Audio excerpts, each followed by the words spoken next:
दिसू लागलेले आहेत, कारण मुंबईमध्ये आंबा उत्पादकांचा तीव्र आंदोलनाचा प्रयत्न मात्र तो पूर्ण झाला नाही। शेतकरी नेते महादेव जानकर यावेळेला आपल्यासोबत जोडले गेलेले आहेत। महादेव जानकर, सरकार खुल्या व्यासपीठावरती शेतकऱ्यांच्या हिताच्या घोषणा करतं, मात्र शेतकऱ्यांच्या पदरी नेहमीच निराशा का? काल कांदा उत्पादकांनी मंत्रालयासमोर आंदोलन केलेलं होतं, आज आंबा उत्पादकांनी आंदोलन केलं।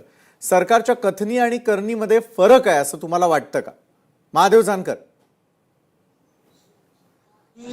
आंबा आणि काजू शेतकऱ्यांच्या बाबतची नियत चांगली नाही। बर आम्ही लोकशाही मार्गाने आंदोलन करत होतो, पण त्यांनी आम्हाला बंगल्यातून बाहेर येतानाच अरेस्ट केलं आणि त्यांना सांगितलं तो आम्ही थोडे 2 किलोमीटर चालत जातो आणि तिथे तुमच्या तुम्ही अटक करा। त्यांनी अतिशय वाईट हिटलर प्रकारे हिटलर सारखी दादागिरी करण्याचा प्रयत्न केला। त्याबद्दल पहिल्या जुटला मी या राज्य सरकारचा आणि प्रशासनाचा निषेध करतो। आम्ही लोकशाही मार्गाने जाणारी माणसं होतो, आमच्या काय आम्ही आतंकवादी टेररिस्ट नव्हतो। जी जाण आणि भान सरकारला पाहिजे होतं, पण त्यांचं प्रशासन एवढं माजल्यागत करत होतं। आज कोकणातल्या शेतकऱ्यावर अन्याय झाला। आमची मागणी काय होती?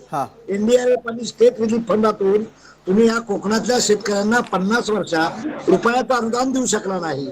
आम्ही पहिल्या जुटलाच आंदोलनात शेतकरी उतरवण्याचा प्रयत्न केला, तर त्यात देखील तुम्ही आम्ही मोडून काढण्याचा प्रयत्न केला।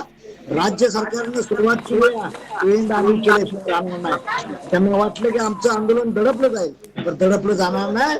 आम्ही ह्याला मुख्यमंत्री महोदयांना मागात पाडल्याशिवाय राहणार नाही। आणि शेतकऱ्याला 5 लाख रुपये आंबा हेक्टर आणि 3 लाख रुपये काजू हेक्टर साठी मागणी करण्यासाठी आम्ही आंदोलन जारी रखणार आहे।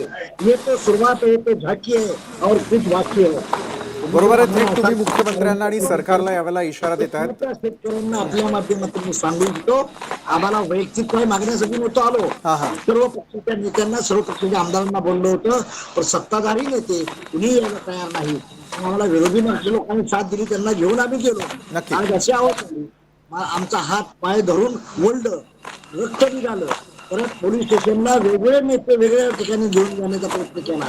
म्हणजे आम्ही आतंकवादी वाटलो का यांना? आता आतंक त्यांना दिसेल, कोकणातच नाही तर महाराष्ट्राच्या प्रत्येक गावागावात हा मेसेज गेलेला आहे। आणि ह्यांचं काय असेल त्याचं जनक होऊन हे सरकार पाय उतार आता होणार नाही। त्यांची मेजॉरिटी जास्त आहे, तोडून फोडून सारेच आमच्या पक्षाचे आमदार घेऊन टिकणार नाही। आम्ही खंबीरपणे उभा आहे शेतकऱ्यांना न्याय मिळण्यासाठी, आणि कोकणातल्या आंबा उत्पादन काजू उत्पादक शेतकऱ्याच्या पाठीमा आम्ही खंबीर उभा आहोत। त्यांनी सुरुवात केली, वेंद आम्ही करू। कितीही बॉल जाण्याशिवाय जाणार नाही।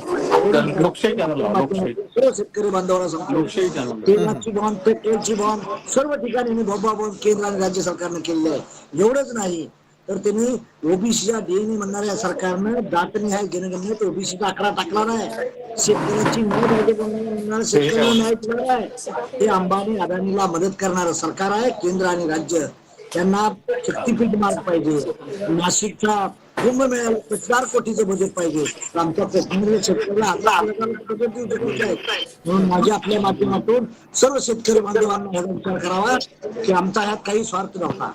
आम्ही लोकांची भूमिका घेऊन मांडण्याचा प्रयत्न होता, कंट्रोल होईना, पण पोलिसाच्या माध्यमातून, कोर्टाच्या माध्यमातून आम्हाला दाबण्याचा जो प्रयत्न केलेला आहे तो योग्य नाही। नक्कीच धन्यवाद महादेव जानकर, तुम्ही आमच्यासोबत जोडला गेलात। खरं तर सरकारला तुम्ही इशारा दिलाय, मुख्यमंत्र्यांना थेटपणे इशारा दिलेला आहे। यावेळेला उद्धव